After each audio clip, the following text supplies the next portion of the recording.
Why the hell would anybody want to get into the construction trades today?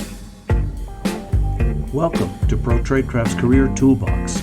I'm Fernando, and I'm here to help you turn your day job into a career. One of my guys quit last month. He was tired of getting dirty and believed he could find a much better career selling cell phones for Verizon. He's an outgoing, charming kid, and the cell phone company offered him a base salary and commissions. 1 month later, he's back on my job site. He discovered that the base salary plus commissions added up to a lot less money than what I paid, unless he sold a ridiculous number of phones. Many guys, including myself, have gone through this, leaving the trades and coming back after finding out that there's not much out there that pays better and allows you to be yourself. Today, we're going to find out why when I introduce my guest, Elliot Eisenberg, PhD in economics. When you overbuild, the hangover is inevitable. When you underbuild, the chances of having a recession or a banging hangover the next morning are very remote. But first, let's start with the money. According to the Bureau of Labor and Statistics, among the top 50 jobs for a guy without a college degree, 17 of them are in construction-related fields. Everything from building foreman to insurance adjuster. You might be getting dirty today and walking around in a white shirt with a clipboard in your hand 20 years from now, all the while making good money. An elevator installer rakes in about $79,000 a year. A typical plumber can make as much as $90,000. Hell, a laborer without much more than a good attitude and a pulse starts out at nearly $20 an hour. The cell phone company paid the employee that I just mentioned $11 an hour plus commissions. If he sold about 50 phones a month, which he discovered wasn't all that easy to do, this added another 10 cents to his hourly wage. But if he were to stick with the trades, get certifications and job training, his salary would grow from about the $20 an hour I pay him today to a median salary of $104,950 a year. Again, according to the Bureau of Labor Statistics, should he rise through the ranks and become a project manager at a large home building or construction company. Now let's talk about being yourself. If you've ever worked in an office, you've encountered what they call water cooler culture, where small talk, gossip, they're the norm. You have to watch your manners and act just so. Everybody's very sensitive and politics rules. At the job site, nobody gives a shit about your personality. If you can nail trim without leaving hammer marks and tighten up a fitting just so it won't leak, you're golden. Come with tattoos and unshaven. It's not your demeanor so much as how you work that counts, and not how you look for sure. Yeah, if you want to get a white-collar position in time, you're going to have to clean up your act. But what I'm getting at is you're free to be yourself on the job site. For many of us, it's a relief to put up with the racket of power tools but not worry about how we dress or conform to polite society. All the while, we're doing something useful and creative. We're building and remodeling. My guest, Elliot Eisenberg, was a senior economist at the National Association of Home Builders. Today, he travels a talk circuit, entertaining and enlightening folks with his take on the national economy. Talk about a guy who doesn't care about dress code and social norms. He wears a bow tie.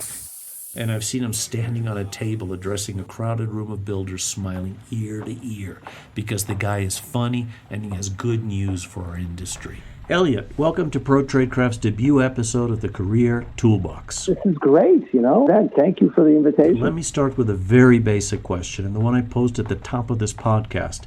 With all the din and the dust, why the hell would anyone want to get into building trades? This is a booming time right now. There's a vast labor shortage. There's all the trades, plumbing, heating, cooling, everything, rough carpentry. Pay is good. Job promotion opportunities are there, and wage growth is almost 6% a year, almost twice as good as the national average, because the dearth of workers is so acute. This is ridiculous. Ridiculously rich opportunity. But a lot of my hammer jockeys are gun-shy from the last recession. They're worried about making good money today and setting themselves up for the next crash. What's the carryover? I mean, there's always this sort of problem. If people go into architecture, it's boom and bust. Businesses come and go. You can't plan forever in your life, but it's pretty easy to say next 5-10 years, the chances of having a recession like we had before, where we have just a vast oversupply of workers because of massive unemployment, is ridiculously low.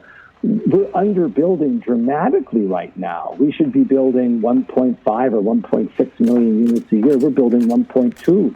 So and the shortage is getting worse every year because we continue to underbuild.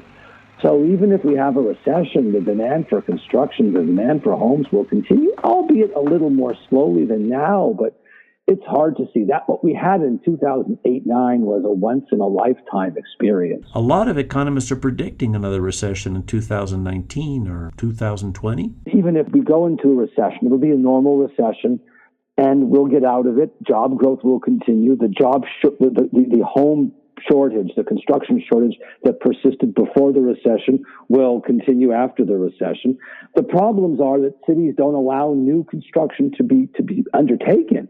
It's hard for builders to build, to get buy right land and so on and so forth. So this problem isn't going to go away. The demands will be there for the foreseeable future. This is a great time to get into it. Okay, Elliot. You're an economist saying things like supply and demand.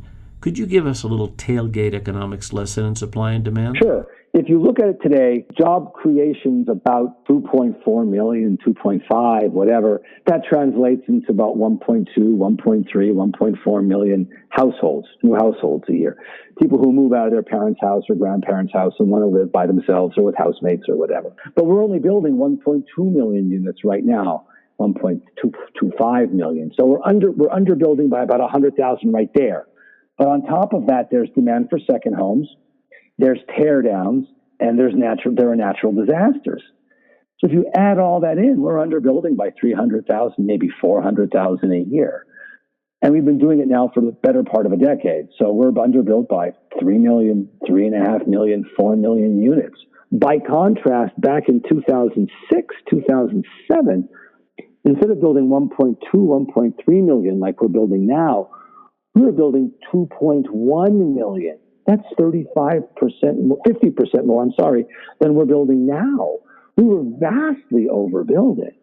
So when you overbuild, the hangover is inevitable. When you underbuild or you underdrink, the chances of having a recession or a banging hangover the next morning are very remote. Overbuilding is like drinking too much. You risk a really bad morning. On the other side of that, underdrinking, as you describe, seems like the safer path because we're pretty much assured of waking up without a hangover. But is there a lost opportunity cost associated with economic underdrinking? If you're looking for some certainty in life, you're never going to get it except, death and taxes, as they say, right? So this is a great opportunity right now because the worker shortage is acute. Over the course of 3, 4, or 5 years in such an environment now where worker shortage is so acute, the chances for overtime are terrific. The chances to learn new skills are better than they would be at a normal time. So 3 or 4 years in a hyperactive environment like we have today is worth extra years. Every year today is worth like a year and a half, so to speak. I'm not literally saying that, but you get my point. Your exposure to new opportunities, new skills, new bosses, new opportunities is much better now than it's ever been before. So if you're interested in this profession, seize the bull by the horns and go. So, with the building boom seemingly sustainable for the next decade and understaffed, you're saying that every day, month, or year of experience that you gain on the job during this situation, it's worth more than at other times, precisely because there is so much more opportunity to learn, to stretch your skills, and grow as a tradesperson. Does it make sense to consider college? I mean, it depends on the person. Some people who want to go to college and enjoy construction can go into construction management. That's a great career. It pays well. And there's a shortage of those people, too. No surprise. So, but everybody's not meant to go to college. This notion of you have to go to college or you're a loser or it's a sign, it's a stigma of some kind, does everybody a disservice. The key thing is to get a skill, whether it's an elevator repairman, an airplane technician, dental hygienist, whatever it is, nursing assistant. There are jobs out there. You go to 2 years of community college. It costs a few thousand a year. And within 2 or 3 years, you can be earning $60,000, $70,000. That's a great return on your investment. If after 5 or 10 years you're bored, or if a recession appears, you can always indulge your desire to go back to college then when the opportunity cost is lower, not now when the chance of making really good money and lots of overtime is really high. So you're in the trades today, then you're thinking about college. Between now and the enrollment day, back up your decision with data and lay the groundwork for your next career steps with these punch list items. 1. Look up a few salaries for professions that you think you'd go after if you were to go to college. Accountant, historian, business administration, philosopher, forester, whatever. Look up the salaries for those areas that interest you. 2. Now look up the cost of a college tuition at the closest state school.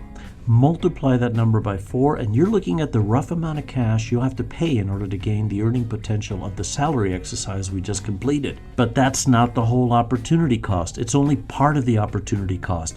The other part is to look at how much you'll not earn in the 4 years it takes to earn that degree. In fact, if you're getting paid $20 an hour right now, that's about $41,600. So $50,000 is a nice round number, and it's not too far off. So as you get some more skills and you get a few raises, if you average about $50,000 a year for the next 4 years, that's not a stretch. It means you're going to accrue about $200,000 of unrealized income after 4 years of college. 3. Now do the math. If it's going to cost you about $80,000 to go to the university, including room and board for 4 years, at a time you won't be earning about $200,000 as a carpenter, add them up and it totals $280,000. That's a pretty wide swing. If you come out of college and get a job right away, starting at a salary of say $60,000 a year as an accountant, it'll take you 28 years to break even. In other words, the $10,000 difference that you're earning because of your college degree, it'll take you 28 years to make up for the $280,000 you invested in getting that degree. Maybe college is a good plan for those without construction skills, unless you're going for something like plastic surgeon, where you can make $250,000 or $500,000 a year. But do the math before you make a decision.